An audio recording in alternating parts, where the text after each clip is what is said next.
taxe Zuckman, attention, je n'arrête pas de tomber sur tout ça depuis quelques mois maintenant et c'est assez fou. Voilà, un impôt sur les plus riches encore en plus en France. Et ce qui est marrant, c'est de voir un petit peu la tournure que ça prend depuis ces dernières semaines en France par rapport à tout ça. Enfin, depuis quelques années, on va dire même, un petit peu sorti de nulle part. On le voit sur tous les plateaux. Il suffit d'avoir une idéologie socialiste, même presque communiste, une bonne bouille pour passer sur tous les plateaux en quelques semaines. Bref, médiatiquement c'est fou, cette vidéo a fait 147 000 vues. Et bien que cette taxe, elle n'est pas passée, ok. Donc cette taxe de 2% sur le patrimoine des personnes n'est pas passée, ok. Et on n'y est pas assujetti, hein. Il y a seulement 1800 foyers fiscaux qui sont assujettis.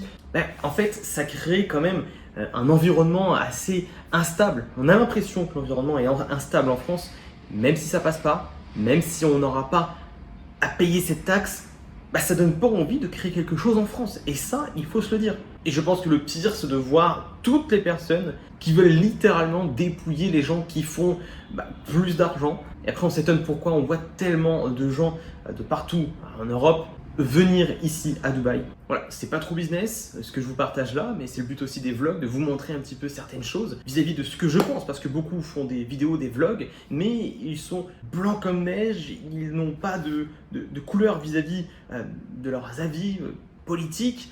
Qu'est-ce qu'ils pensent de tout ça? Voilà, clairement, ça donne pas envie d'entreprendre et c'est la seule chose que je retiens personnellement. Si tu veux lancer un business sérieux avec l'IA, clique sur le lien dans ma bio.